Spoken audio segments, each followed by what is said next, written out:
por alguns dias. A CNN apurou que, nesse momento, há mais de 150 mil pessoas ali perto da fronteira entre os Estados Unidos e o México, muitas delas em situação degradante, passando frio, passando fome, só esperando essa medida deixar de estar em vigor para tentar entrar aqui nos Estados Unidos. A gente está falando da Title 42, ou Título 42, uma medida ainda do governo Trump durante a época da pandemia de Covid-19, que permitia que autoridades na fronteira recusassem os imigrantes imediatamente para evitar a concentração de pessoas ali nos postos de imigração. Como se trata de uma medida relacionada à Covid-19, agora com o fim da emergência da doença nos Estados Unidos, essa medida também chega ao fim, deixa de estar em vigor. Então, por isso, a preocupação com o número de imigrantes que devem pelo menos tentar entrar aqui no país, já que é uma medida de saúde pública, mas que na prática funcionava como uma política de imigração, apesar de tanto Trump quanto Biden negarem isso. O número de imigrantes vinha crescendo aqui nos Estados Unidos e, graças à Title 42, foi possível controlar isso. E agora o governo não sabe muito bem o que fazer, porque realmente espera esse enorme número de pessoas entrando por aqui. Então, o que o governo federal está fazendo? Biden mandou já centenas de soldados para reforçar a segurança nas fronteiras. As cidades e os estados também estão se preparando. Aqui em Nova York, o prefeito Eric Adams suspendeu vários pontos de uma lei que exigia que a cidade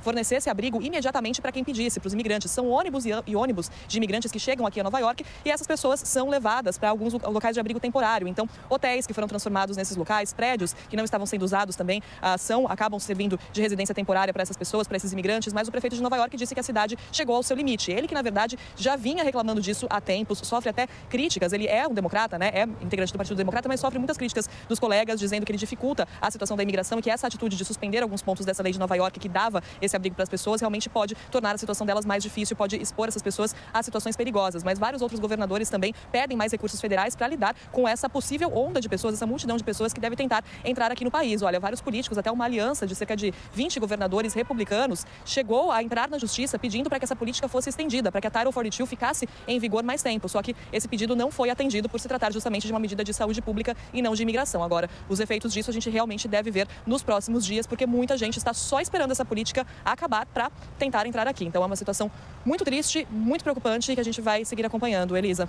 Mariana, bom trabalho para você aí nos Estados Unidos, hein, acompanhando todo esse cenário e trazendo aqui ao vivo para a gente. Dos Estados Unidos, eu te convido para ir comigo até a Europa. Por lá, o governo do Reino Unido decidiu abrigar 500 imigrantes em uma habitação flutuante. A medida, minha gente, tem gerado críticas, viu? O Américo Martins é quem vai explicar para a gente quais são as críticas, mas mais que isso, né, Américo? Como assim habitação flutuante? Bem-vindo.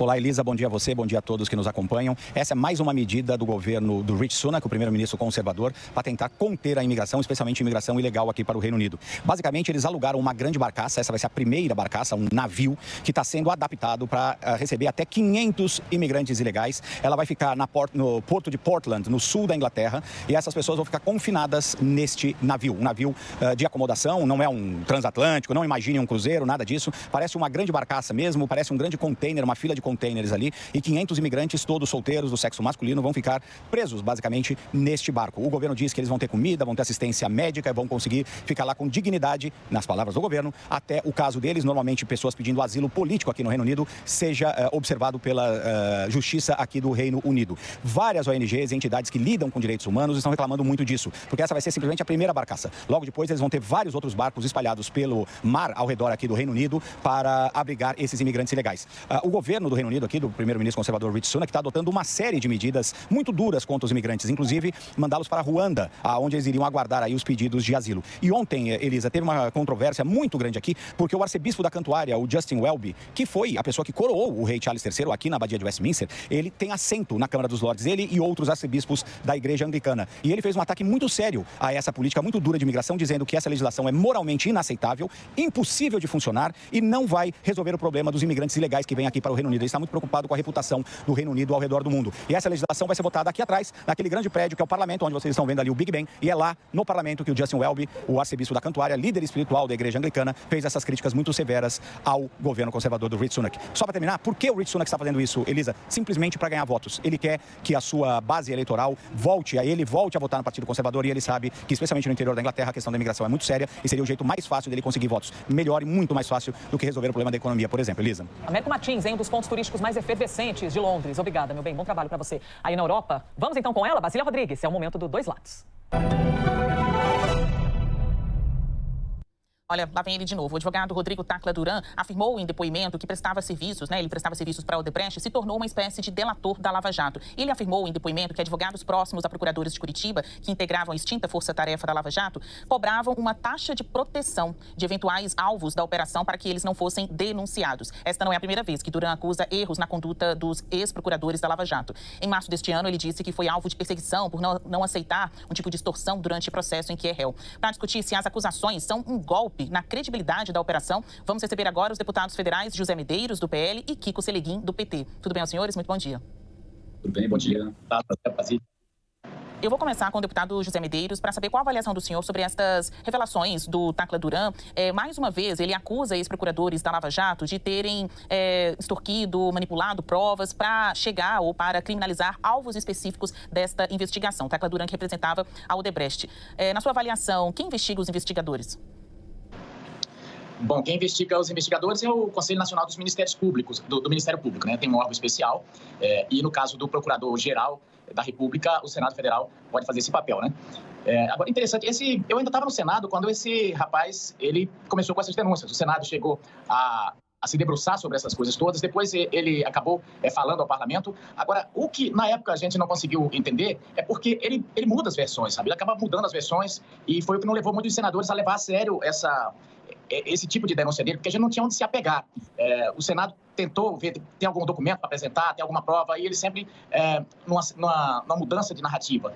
E é um rapaz que tem uma credibilidade duvidosa. Mentiu a Interpol de que não tinha mandado de prisão, falsificou e-mails de Singapura para poder ter acesso às contas. Então, é extremamente polêmico. E o que, na época, o parlamento também pensava o seguinte: a Lava Jato, uma operação de grande vulto nacional, de grande porte, ela investigou e até prendeu pessoas de poderio aquisitivo infinitamente superior ao desse rapaz. E a pergunta que ficava assim, mas por que se eles estavam querendo alguma vantagem, por que queriam fazer isso com alguém que, em tese, não tem o mesmo poder econômico e tal, se o objetivo era fazer negociação? Então, o que se convencionou e que ficou ali tácito é que entre os procuradores, aquela operação que até então e até agora não se apresentou nada de concreto e até que se prova encontrar pessoas de conduta ilibada, e um fugitivo que estava ali tentando fazer com que sua delação fosse aceita, a gente ficou com a Lava Jato. E aí, finalizando esse raciocínio, o que se dava para dizer é o seguinte: olha, ele está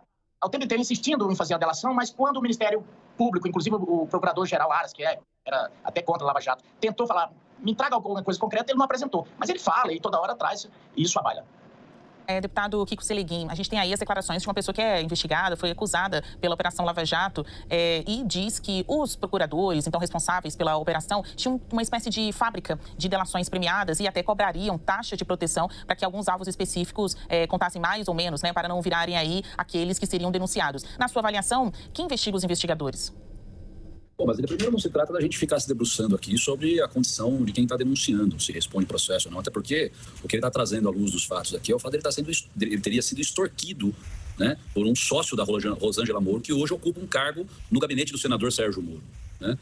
Então, quem está sendo vítima de extorsão, naturalmente, deve ter cometido algum ilícito no passado. Mas não se trata disso, se trata de uma acusação de investigadores da Operação Lava Jato, que já mostrou, em fatos concretos, a promiscuidade do processo, do rito do processo legal, no processo de julgamento dos atores envolvidos naquela operação, né? A gente pode citar aqui dezenas de casos, sentenças que foram anuladas, que foram proferidas pelo juiz da época, Sérgio Moro, que foram anuladas pelos órgãos de justiça, né? De conluio entre o Ministério Público, troca de mensagens entre Deltan. Eu estava relendo aqui um fato de que o Deltan chegou a mandar para o Sérgio Moro um orçamento de uma produtora que estava produzindo vídeos defendendo a Operação Lava Jato, ou seja, que tinha promiscuidade, né, que tinha um foco, a operação político. Isso está claro para todos nós. E o pós, tanto o juiz quanto o procurador viraram agentes políticos. Então, aqui no parlamento fazendo isso. O que o deputado esqueceu de dizer é o seguinte: numa das comissões, um dos requerimentos de fiscalização e controle, o deputado Jorge Sola apresentou um requerimento para convocar o Tacla Duran ao Congresso Nacional para que ele prestasse esses esclarecimentos e tivesse a oportunidade de mostrar as provas, porque ele está na Espanha, né, ele não está aqui no país.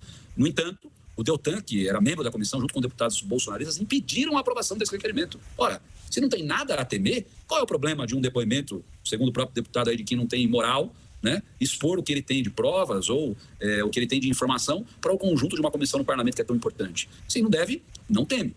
No entanto, graças a outro deputado, nosso deputado Rogério Correia, foi aprovado por unanimidade um novo requerimento para convocar o Tacla Duran aqui no Parlamento brasileiro para que ele tenha a oportunidade de mostrar as provas com relação ao teoricamente, aí, a extorsão que ele recebeu. O fato é que a vinda do Tacla Duran para o Parlamento tem causado um frio na espinha, aí, tanto do Deltan Dallagnol quanto do Sérgio Moro. O Tacla Duran, inclusive, foi perseguido pelo Sérgio Moro, né? Um juiz, o Apio, ele reviu uma decisão do Sérgio Moro, né? Porque ele se sobrepôs à jurisprudência dele ao condenar o Tacla Duran ou a levar a investigação para cima dele, né? Portanto, a vinda dele aqui no Congresso Nacional é importante porque ele pode oferecer, obviamente, fatos que possam demonstrar ainda mais a promiscuidade da operação da Lava Jato, o objetivo político que ela teve nesse processo e, infelizmente, deturbou todo o processo legal. E hoje muita gente tem dúvidas com relação à justiça, fruto desse tipo de operação de servidores públicos investidos no poder por concurso, usando o cargo público com interesses claramente políticos eleitoral. Tacla Duran não foi preso, apesar do pedido, do mandado de prisão que existia contra ele, porque ele está fora do Brasil. Por isso que algumas pessoas o consideram até como um foragido, que ele não voltou ao país com risco de prisão. E agora a decisão de prendê-lo não está valendo mais, né, por decisão do novo juiz que está à frente da Lava Jato. Nós aqui da CNN Brasil procuramos o ex-procurador da operação, o Carlos Fernando, que era um tipo de braço direito, né, um dos principais procuradores da operação, junto a Deltan Dallagnol. E ele disse que é tudo mentira. Ele afirmou, há 5 anos, Tacla Duran vem contando mentiras, mudando versões, nomes de personagens e tudo mais. Eu gostaria que os senhores falassem sobre o valor da credibilidade de quem denuncia. O Tacla Duran, que é acusado de lavar dinheiro, de propinas, tanto aqui no Brasil como fora do país, empresas que teriam um acordo com a Odebrecht em troca de contratos da Petrobras. Então, qual o nível de credibilidade da palavra de uma pessoa como esta ao denunciar? E também qual o nível de credibilidade que a Lava Jato tem hoje? Há quase 10 anos, o Brasil fala de Lava Jato.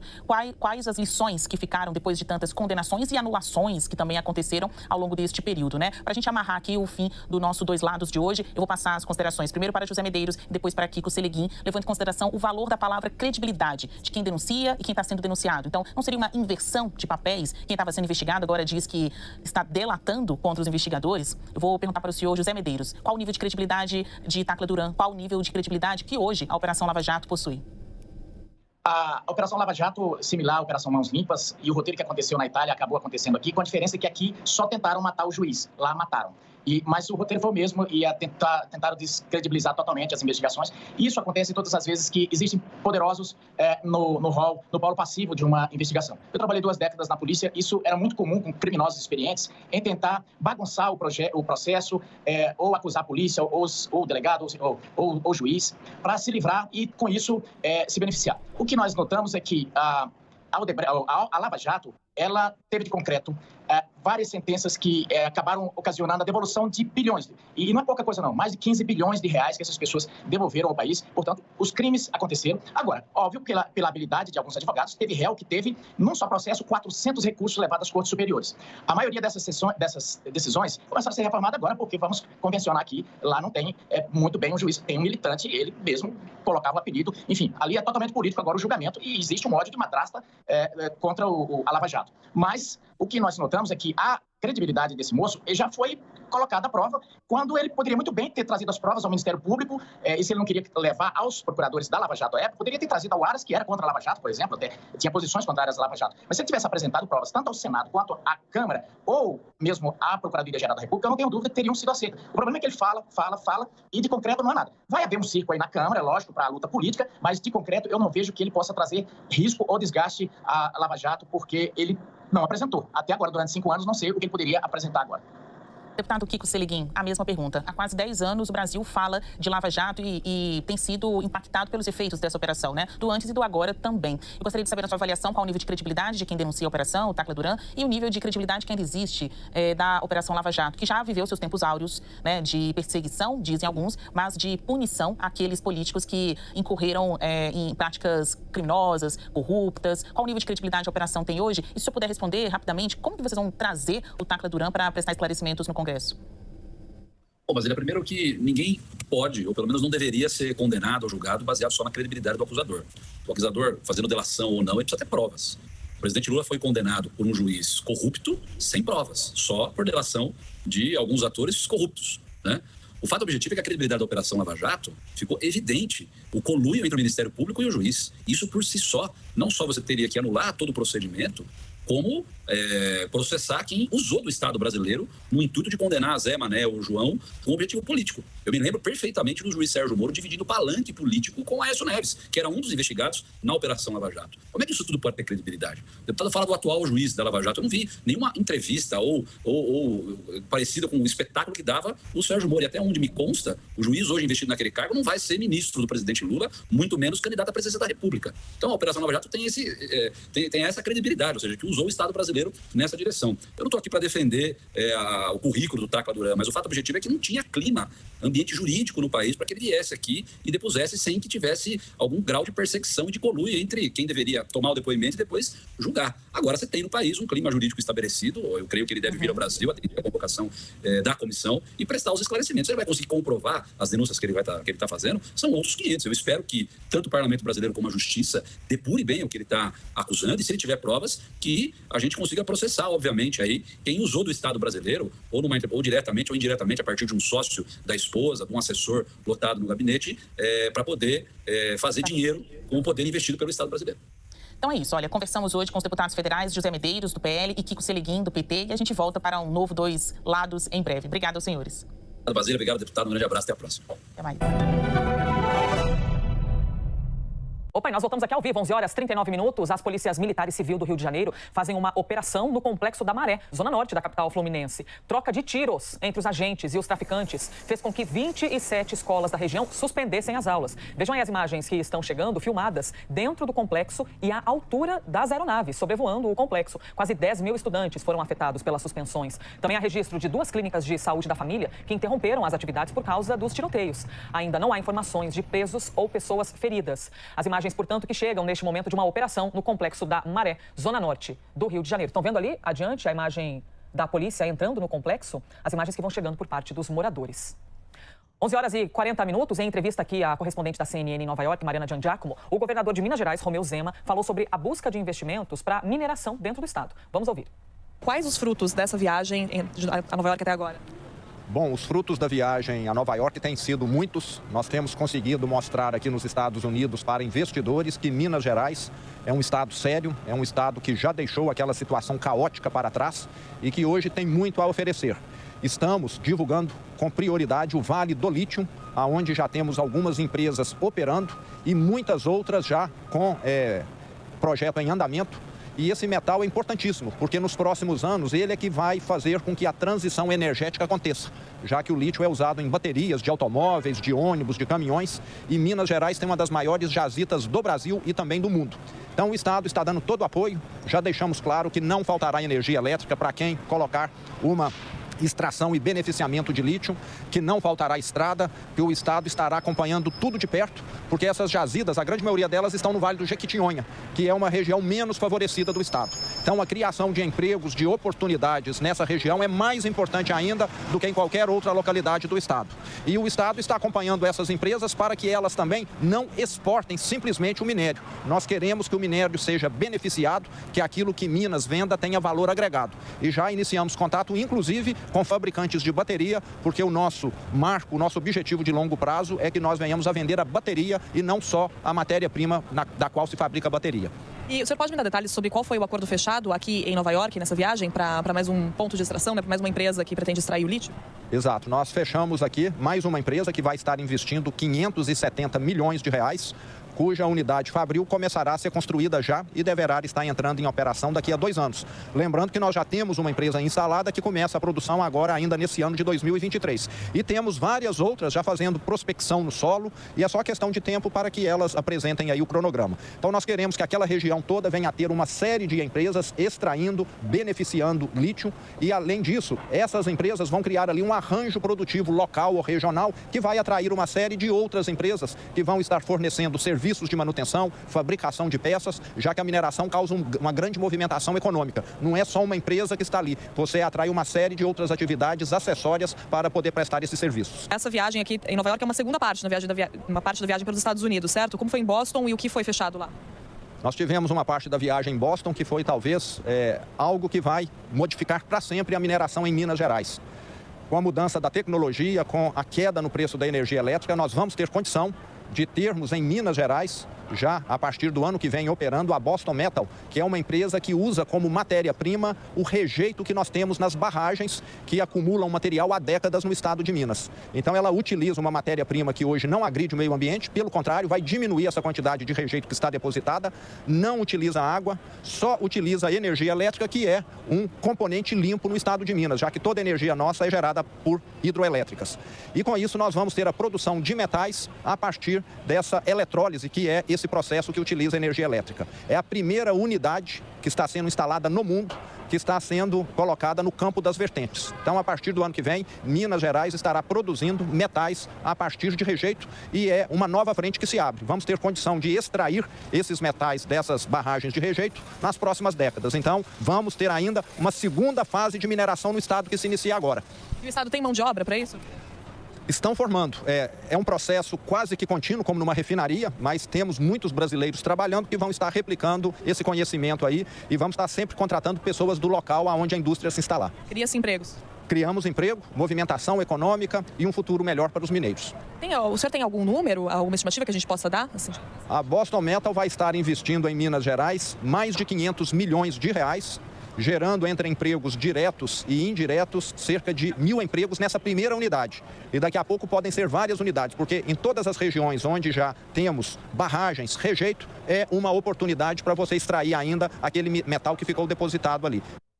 Tá aí, portanto, a entrevista de Mariana Giangiacomo com o governador de Minas Gerais, Romeu Zema. Minha gente, intervalo rapidíssimo. Daqui a pouco a gente te conta o seguinte: a Organização Mundial da Saúde acaba de anunciar que a Mpox, conhecida como varíola dos macacos, não é mais uma emergência de saúde pública global. Ah, que coisa boa passar boa notícia, minha nossa. Depois do intervalo a gente te conta em detalhes.